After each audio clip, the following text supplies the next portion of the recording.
నిత్య ప్రేమతో నన్ను ప్రేమించెన్ నిత్య ప్రేమ. మహాకృపయు కనికరము కలిగిన మా కన్న తండ్రి, ఘనమైన ఉన్నతమైన నీ నామమునకు స్తుతులు స్తోత్రములు చెల్లిస్తున్నా. విలువైన నీ మాటలను ధ్యానించడానికి సిద్ధపడుతుండగా నాయన నీ ఆత్మ సహాయాన్ని మాకు అనుగ్రహించండి. నిలబడి ఉన్న నీ దాసుడనైనా నన్ను జ్ఞాపకం చేసుకోండి. శక్తి కలిగిన నీ మాటలు చెప్పగలిగే సామర్థ్యాన్ని అనుగ్రహించండి. వినుచున్న నీ పిల్లలకు నైనా వారి కుటుంబాలకు సంఘాలకు క్షేమాభివృద్ధిని కలిగించండి. తండ్రి నీ ఆత్మ సహాయము చేతనైనా లేఖనములలో ఆశ్చర్యకరమైన సంగతులు చూచున్నట్లుగా మా మనోనేత్రములు తెరువమని మమ్మల్ని కోరుకుంటూ క్రీస్తు నామం నీ ప్రార్థన అడిగి వేడుకొంచున్నాము తండ్రి, ఆమేన్. ప్రేమన దేవుని వర్లారా, దేవుని అపారమైన ప్రేమను బట్టి, ఆయన ఉచితమైన కృపను బట్టి పరలోకమందున్న కన్న తండ్రిని స్తుతిస్తూ క్రీస్తు పేర కృతజ్ఞతాస్తుతులు చెల్లించుచున్నాను. దేవుని పిల్లలైన మీ అందరికీ కూడా క్రీస్తు పేర శుభములు వందనములు తెలియజేసుకుంటూ ఈరోజు కూడా పరిశుద్ధ లేఖనాలను మనం అందరము కలిసి ధ్యానిద్దాం. దయచేసి పరిశుద్ధ గ్రంథాన్ని మీ చేతుల్లోనికి తీసుకొని వాక్యాన్ని చూస్తూ వాక్య ధ్యానాన్ని కొనసాగించవలసిందిగా ప్రభు ప్రేమను బట్టి మిమ్మల్ని కోరుకుంటున్నాను. సమాజంలో మనిషి ధనం ఉంటే నేను ఏదైనా సాధించగలనన్న ధీమాతో బ్రతుకుతున్నాడు అని ప్రస్తుత వర్తమాన పరిస్థితులను బట్టి మనం చెప్పగలం. డబ్బు లేనిది జీవితమే లేదు అన్నట్లుగా, డబ్బుంటే కొండ మీది కోతునైనా దించుతానని, ధనం ఈ లోకాన్ని నడిపే ఇంధనమని రకరకాలుగా మాట్లాడుతూ రకరకాలుగా సామెతలతో ఈరోజు మరో మనిషిని ప్రేరేపించుచున్న అనేక సంఘటనలు కనబడుతున్నాయి. అందుకే చిన్ననాటి నుంచే చదువుకుంటున్న పిల్లల్లో కూడా బాగా చదువుకొని డబ్బు సంపాదించాలి అన్న ధ్యేయాన్ని తల్లిదండ్రులుగా మనమే నూరిపోస్తున్నాం కదా. అలాగే ఉదయం మొదలుకొని సాయంకాలం వరకు ఊపిరి సలపని ఈ పనులన్నీ డబ్బు కోసమే. నిజంగా డబ్బు అవసరాలను తీర్చేదే కానీ మన జీవితం కంటే డబ్బు గొప్పది అని, మన ఆయుష్ కంటే డబ్బు గొప్పది అని, ఈ లోకంలో బ్రతకటం అంటే డబ్బుంటేని అని ఈ రకరకాల ఆలోచనలతో మనిషి అసలు సిసలు దైవ జ్ఞానాన్ని కోల్పోతున్నాడు. దేవుడు చెప్పిన మాటలను ఆలోచించలేని స్థితిలో ఉన్నాడు. ఒక మనిషి దేశం దాటి మరో దేశానికి వెళుతున్నాడంటే కారణం డబ్బే. వివాహాలలో డబ్బే. ఎంత ఇస్తారు? కానుకలు, లాంఛనాలు, రకరకాలుగా డబ్బే ప్రాధాన్యతగా మనకు కనపడుతుంది. కుటుంబాలలో కూడా ఏ కార్యం జరగాలన్నా డబ్బే ప్రాధాన్యతను సంతరించుకుంది. ఈ డబ్బు అంత ముఖ్యమా? అన్నింటికీ ఉపయోగపడుతుంది అని ఈరోజు మనిషి భావిస్తున్న ఈ డబ్బు లేఖనాల దగ్గరికి తీసుకొని రాగలిగితే దేవుడు ఈ డబ్బుకు కొన్ని పరిమితులు ఉన్నవి అన్నట్లుగా మాట్లాడుతున్నాడు. దయచేసి లేఖనాలలోనికి వెళ్ళి మనం చూడగలిగితే ప్రసంగి గ్రంథము 10వ అధ్యాయము 19వ వచనం. నవ్వులాటలు పుట్టించుటకై వారు విందు చేయుదురు, ద్రాక్షారస పానము వారి ప్రాణమునకు సంతోషకరము, ద్రవ్యము అన్నింటికిని అక్కరకు వచ్చును. ఇక్కడ ధనాన్ని సొలొమోను గారు దేవుడిచ్చిన జ్ఞానంతో మాట్లాడుతూ కేవలం నీ అవసరాలను తీర్చే పరిధి మాత్రమే సూచిస్తున్నట్లుగా, ద్రవ్యము అన్నింటికి అక్కరికి వచ్చును అంటే కేవలం నీ అవసరాలను తీర్చేదిగా చూపిస్తున్నాడు. అలాని ధనము పనికిరాని పరిస్థితులు ఉన్నవి అంటే ఉన్నవి ప్రేమన వారలారా. ధనం అక్కరికి రానిది ఎప్పుడు అని మీరు ఆలోచిస్తున్నారా? దేవుడిచ్చిన ఆయుష్ మీరు ఎన్ని కోట్లు పెడితే మరలా ఆయుష్ను సంపాదించుకోగలరు? దయచేసి మీరు ఆలోచించండి. ప్రపంచంలో కోటీశ్వరులు ఉన్నారు. ఈ జీవితాన్ని వదిలి మరణం పేరుతో వెళ్ళిపోతున్నారు. వారి కోట్లు పెట్టి ఈ భూమి మీద బ్రతకొచ్చు కదా. దయచేసి మీరు ఆలోచించండి. ఎంతోమంది వ్యక్తులు తమకున్న డబ్బుతో కలకాలం ఉండాలి అన్నట్లుగా ఎన్నో ఆలోచనలు చేసిన వారు ఆ తర్వాత కాలాలలో విగతజీవులై శ్మశానాలలోనికి వెళ్ళిన సంఘటనలు మనకు తెలియవా? అంటే డబ్బుకు కూడా పరిమితులున్నవి. డబ్బు అన్ని అవసరాలకు ఉపయోగపడుతుందనుకుంటే పొరపాటు. ఏదో ఈ భూమి మీద మనం బ్రతుకుతున్నప్పుడు ఈ నిత్య జీవితంలో మన పోషణ కొరకైన కొన్నింటికి అక్కరకు వచ్చే మాధ్యమం మాత్రమే. మానవుని ఆయుష్షుని గురించి మనం ఆలోచిస్తే ఎన్ని కోట్లు ఉన్నా కూడా ఆయుష్షును మనం పెంచుకోలేం ప్రియమైన వారలారా. ఇంకా కాస్త లోతుల్లోనికి వెళ్ళి ఆలోచించగలిగితే ప్రియమైన దేవుని పిల్లలారా, ఎహెజ్కేలు గ్రంథము 7వ అధ్యాయము 19, తమ వెండిని వీధులలో పారవేయుదురు, తమ బంగారమును నిషిద్ధమని ఎంచుదురు. యెహోవా ఉగ్రత దినమందు వారి వెండియే గాని బంగారమే గాని వారిని తప్పించజాలదు. ఇక్కడ ఉగ్రత దినము అన్నాడు. ఈ ఉగ్రత దినములోనికి వెళ్ళక మునుపు ప్రకృతి వైపరీత్యాలు సంభవించినప్పుడు కూడా జాగ్రత్తగా మీరు ఆలోచించగలిగితే చేతుల్లో ఎంత డబ్బున్నా ఉపయోగపడని సందర్భాలు బోలెడన్నున్నాయి. విశాఖపట్నంలో హుదూద్ తుఫాను వచ్చినప్పుడు రవాణా సౌకర్యాలన్నీ స్తంభించిపోయి డబ్బులు ఇంట్లో ఉన్నాయి, కానీ కనీసం టీ తాగడానికి పాల ప్యాకెట్ దొరకక ఇబ్బంది పడ్డారు. డబ్బులు ఉన్నాయి కదా, మీరు ఆలోచించండి. డబ్బులున్నవి పవర్ లేక, డబ్బులున్నవి ఎక్కడికి వెళ్ళలేక, డబ్బులున్నవి ఆహారము దొరకక. టర్కీలో భూకంపం వచ్చింది, మనందరికీ తెలుసు. శిథిలాల క్రింద చిక్కుకుపోయిన వ్యక్తి దగ్గర బోలెడంత డబ్బుంది, కానీ ఉపయోగం ఏంటి? ఆ డబ్బు ఆ క్షణం అతనికి ఏమైనా ఉపయోగపడిందా? బ్రతికున్నప్పుడు అవసరాలు తీర్చిందే.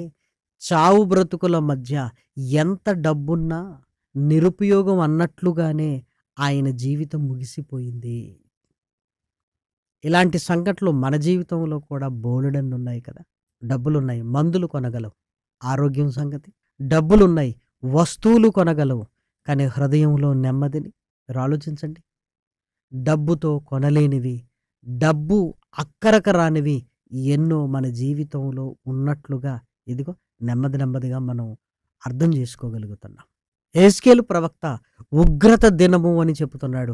ఈ ఉగ్రత దినము ఇశ్రాయేలీల మీదికి నెబుకద్నెజరు రాబోతున్న ఉగ్రత దినము.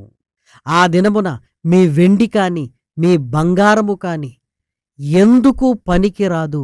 ఇప్పుడు వాటిని బట్టి మీరు ఆనందపడుతున్నారేమో, కానీ ఉగ్రత దినమందు అవి అక్కడికి రాదు, మీరు పారవేయవలసిన పరిస్థితులలోనికి వెళ్ళిపోతారు అన్నాడు. ఎందుకంటే ఉగ్రత దినం ఎంత భయంకరమైందని చెప్తున్నాడు. మీరు చూడండి, ఎహెజ్కేలు గ్రంథము 7వ అధ్యాయము 5వ వచనము నుండి, ప్రభువైన యెహోవా సెలవిచ్చినదేమనగా, దురదృష్టము, వింతైన దురదృష్టము సంభవించుచున్నది, అంతము వచ్చుచున్నది, అంతమే వచ్చుచున్నది, అది నీ కొరకు కనిపెట్టుచున్నది.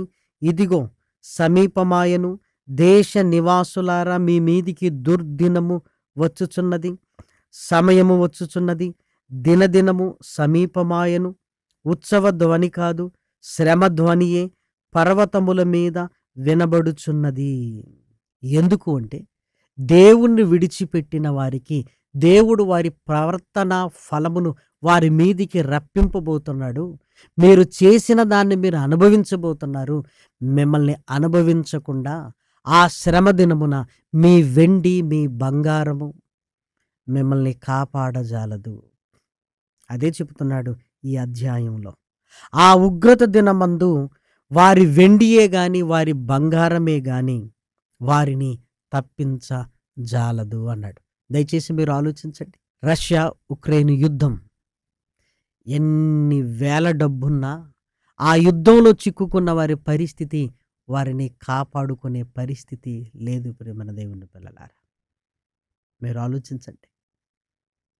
ఈరోజు మనిషి డబ్బు డబ్బు డబ్బు అంటున్నాడు తప్ప, జీవితాన్నిచ్చిన దేవుడు, నేను సంపాదించిన డబ్బు కంటే దేవుడు నాకిచ్చిన జీవితం గొప్పది, నేను ఆయన కొరకు బ్రతకాలి, ఆయన వల్ల బ్రతకాలి, కేవలం ఆయన కొరకు బ్రతకాలి అన్న ఆ ఆలోచనలో నుంచి బయటికి వచ్చేసాడు ప్రేమన దేవుని పిల్లలారా. పైగా ధనముంటే నాకు దేవుని అవసరత ఏముంది అనే స్థాయికి ఈరోజు మనిషి వచ్చాడు. కానీ ఈ ధనం మనిషిని అన్యాయం చేస్తుంది. ఎందుకంటే ధనము మన అవసరాలను తీరుస్తుంది. ద్రవ్యము అన్నింటికీ అక్కరికి వస్తుంది. కానీ ఉగ్రత దినమందు మాత్రము నీ ధనము నీకు అక్కరికి రాదు అంటున్నాడు. ఇంకా మీరు చూడగలిగితే సామెతల గ్రంథము 11వ అధ్యాయము 4వ వచనంలో రాయబడిన మాటను దయచేసి చూడండి. ఉగ్రత దినమందు ఆస్తి అక్కరకు రాదు, నీతి మరణము నుండి రక్షించును. సొదొమ గుమొర్రా నాశనము నుండి లోతు తప్పించబడ్డాడు.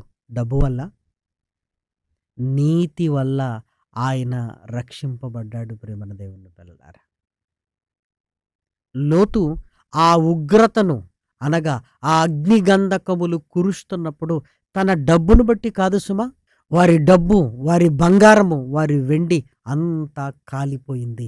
మరి లోతు రక్షింపబడ్డాడు గనక ఆ రక్షింపబడిన లోతు నీతిని బట్టే రక్షింపబడ్డాడు అని మనందరికీ తెలుసు. ప్రేమన దేవుని పిల్లలారా, ఐగుప్తీయులకు తెగుళ్ళు వచ్చినప్పుడు వారి దగ్గర ధనం ఉంది, కానీ త్రాగటానికి మంచినీళ్ళు లేవు. వారి దగ్గర ధనం ఉంది, కానీ వారి పశువులకు చికిత్స లేదు. వారి దగ్గర ధనం ఉంది, కానీ ఈ తెగుళ్లను పోగొట్టుకునే శక్తి వారికి లేదు.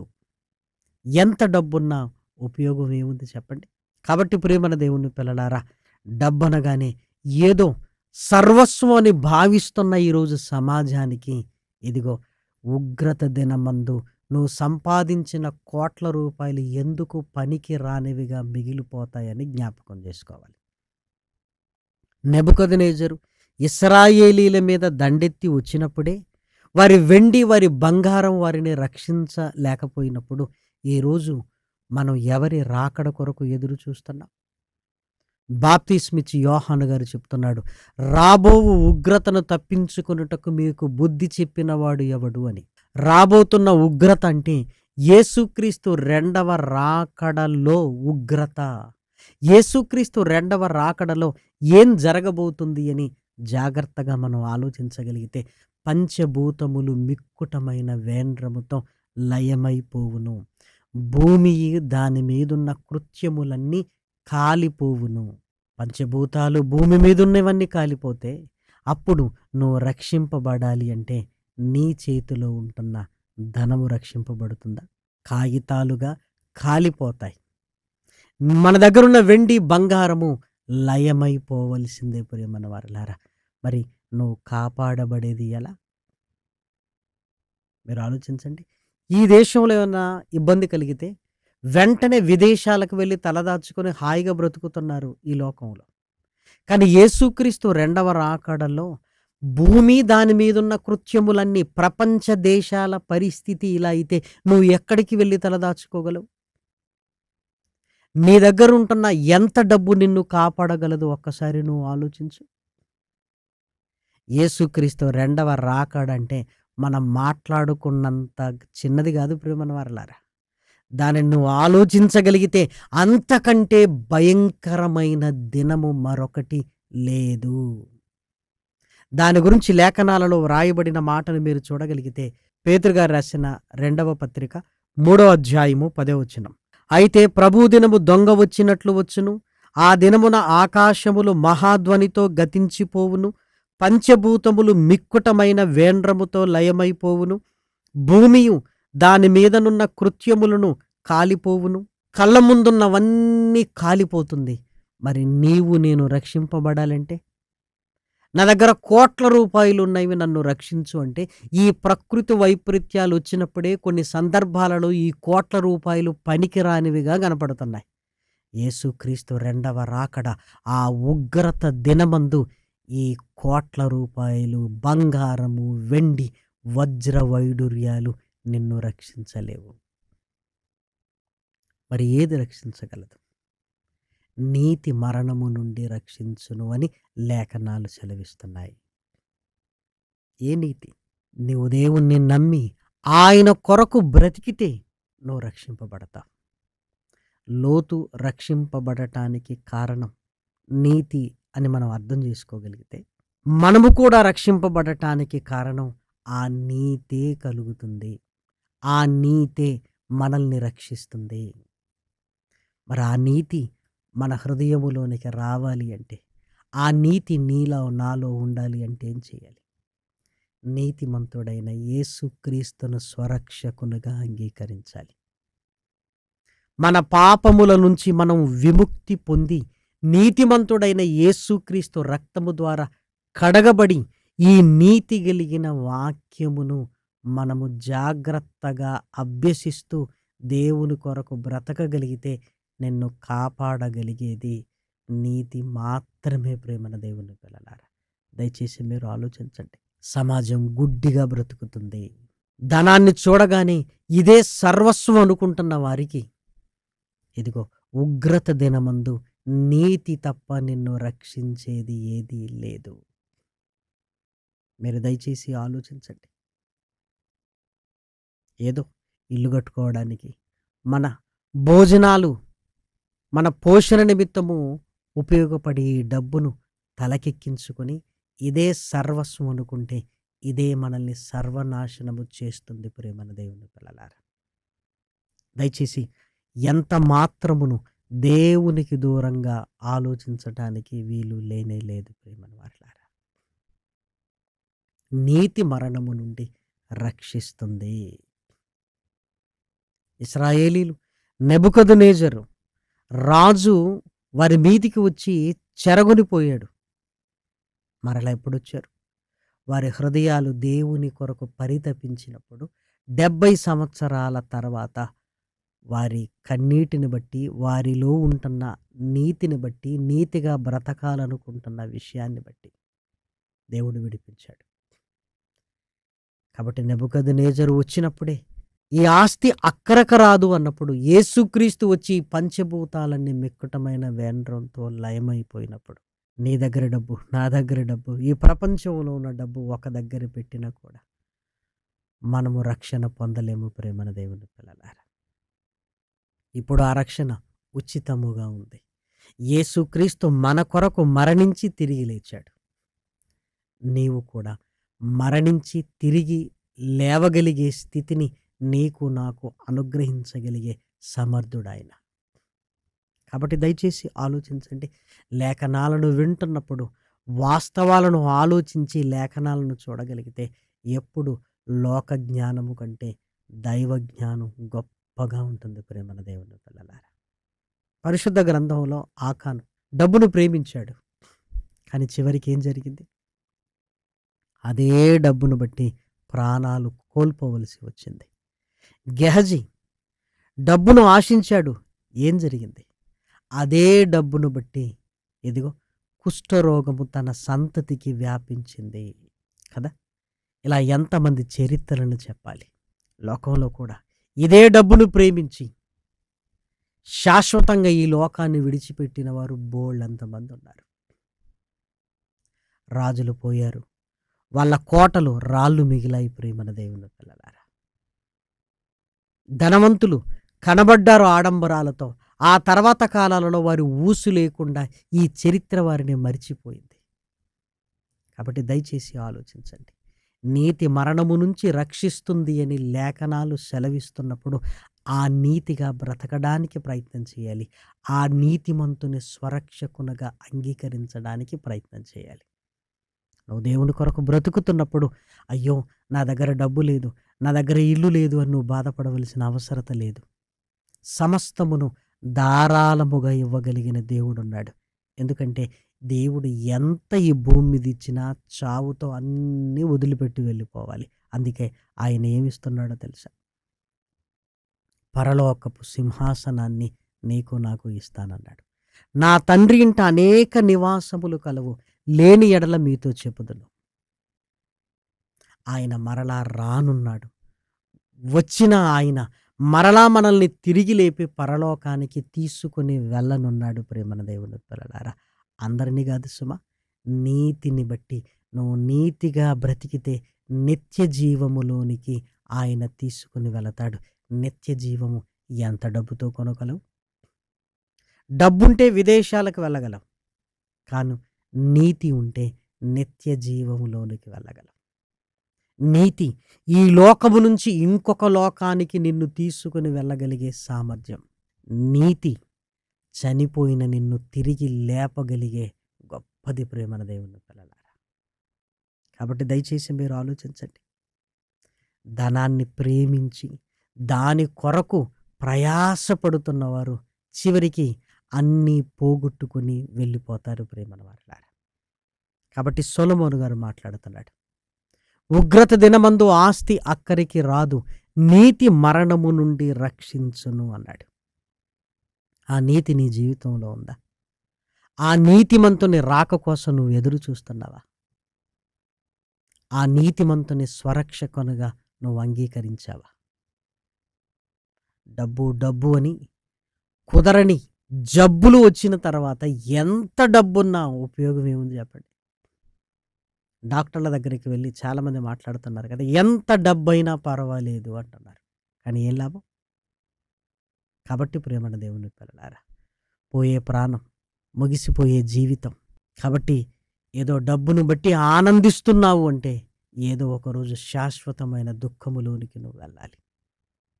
కాబట్టి నీతి మరణము నుండి రక్షించును అని లేఖనాలు సెలవిస్తున్నాయి కనుక ఆ నీతిగా బ్రతకడానికి మనం ఇష్టపడాలి.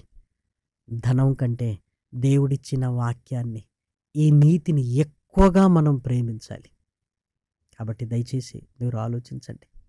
లేఖన సత్యాలను మనం గుర్తించగలిగితే ప్రేమన దేవుని పిల్లలారా, దేవుని కొరకు బ్రతకటం తప్ప ఇంకొక ముఖ్యమైనది లేనే లేదు. సొలొమోను గారు రాసిన మాట మనందరికీ తెలుసు కదా, యెహోవా యందు భయభక్తులు కలిగి ఉండుట మానవ కోటికి ఇదే విధి అన్నాడు. సమస్తము వ్యర్థము వ్యర్థము వ్యర్థము సమస్తము వ్యర్థము అన్నాడు. ఎందుకు? అన్నీ విడిచిపెట్టి వెళ్ళిపోతున్నప్పుడు ఉపయోగం ఏముంది? సమస్తము వ్యర్థము. మరి ఏంటి అంటే దేవుని కొరకు బ్రతకటం తప్ప ఇంకొకటి ముఖ్యమైనది లేదు అన్నాడు. కాబట్టి దయచేసి ఆలోచించండి. ఇస్కరియోతు యూదా ధనాన్ని ఆశించాడు. ఏం జరిగిందో మనందరికీ తెలుసు. నీతిని ప్రేమించిన శిష్యులు నిలబడగలిగితే ధనాన్ని ఆశించిన ఇస్కరియోతు యూదా జీవితం కూలిపోయింది ప్రేమన వారులారా. కాబట్టి దయచేసి లేఖన సత్యాలను గుర్తిస్తూ లోకపు పోకడలోనికి కాకుండా యేసుక్రీస్తు రాకడ సమీపమై ఉంది గనుక నీతే మరణము నుంచి రక్షించగలిగేది గనుక ఆ నీతి మనలో ఉండాలి అని దేవుని ప్రేమను బట్టి మిమ్మల్ని అందరినీ కోరుకుంటూ ఈ మాటలు నేను ముగిస్తున్నాను. ప్రార్థన చేసుకుందాం. మహాకృపయు కనికరము కలిగిన మా కన్న తండ్రి, ఘనమైన ఉన్నతమైన నీ నామమునకు స్తుతులు స్తోత్రములు చెల్లిస్తున్నా. విలువైన నీ మాటలతోనైనా మమ్మల్ని సంధిస్తున్నా. విన్న మాటలనైనా నీ పిల్లల హృదయాలలో ఫలింప చేయండి. శాశ్వత ప్రేమ టీవీ కార్యక్రమాల కొరకునైనా ప్రార్థన చేస్తున్నా, సహాయం చేస్తూనైనా చక్కటి సలహాలు ఇస్తున్న నీ పిల్లలందరినీ నాయన పేరు పేరు వరుసన జ్ఞాపకం చేసుకోండి. ఉన్నతమైన నీ ప్రేమను బట్టి నాయన ముందుకు తీసుకుని వెళ్ళండి. ప్రార్థనా సహాయాన్ని కోరిన నీ పిల్లలను కూడా జ్ఞాపకం చేసుకోండి. తండ్రి, యవన కాలంలో ఉన్న నీ పిల్లల చదువులలోనూ నాయన, వారి ఉద్యోగ అవకాశాల విషయంలోనూ నాయన కృప చూపించండి. తండ్రి, దీర్ఘకాలికపు వ్యాధులతో బాధపడుతున్న నీ పిల్లల్ని జ్ఞాపకం చేసుకోండి. తండ్రి, ఇదిగో నాయన బలపరచమని మిమ్మల్ని కోరుకుంటున్నాం. తండ్రి, సమస్తమును నీ చిత్తానుసారంగా జరిగించండి నాయన. తండ్రి, ఇదిగో నాయన కుటుంబాలలో నాయన మేలులతో నింపండి. మానసికమైన వేదనలతో బాధపడుతున్న నీ పిల్లలకు నాయన మనోధైర్యాన్ని, వాక్యాన్ని అనుగ్రహించి బలపరచమని మిమ్మల్ని కోరుకుంటున్నాం. ఉన్నతమైన నీ ప్రేమను బట్టి నాయన, ఘనమైన నీ నామమును బట్టి నాయన మా హృదయపూర్వకంగా కృతజ్ఞతాస్తుతులు చెల్లిస్తూ క్రీస్తు నామం నీ ప్రార్థన అడిగి వేడుకొంచున్నాము తండ్రి. ఆమేన్. పరమ తండ్రి అయిన దేవుని ప్రేమయు, కుమారుడైన యేసు క్రీస్తు కృపయు, పరిశుద్ధాత్మ యొక్క అన్యోన్యమైన సహవాసము ఇప్పుడును ఎల్లప్పుడూ సదాకాలము మనందరికీ తోడయుండునుగాక. ఆమేన్. స్వార్థం లేనిది ప్రేమ, అన్నీ ఓర్చును ప్రేమ, గంగం లేనిది ప్రేమ, అపకారమునే మరచును ప్రేమ, ఉప్పొంగని గుణమే ప్రేమ, కోపం నిలుపదు ప్రేమ, అన్నీ తాడును ప్రేమ. కనికరమే పడనిది ప్రేమ, దయనే చూపును ప్రేమ, గరికే చేచును ప్రేమ, సహనం చూపును ప్రేమ, వివేక్షణతో నిలుచును ప్రేమ.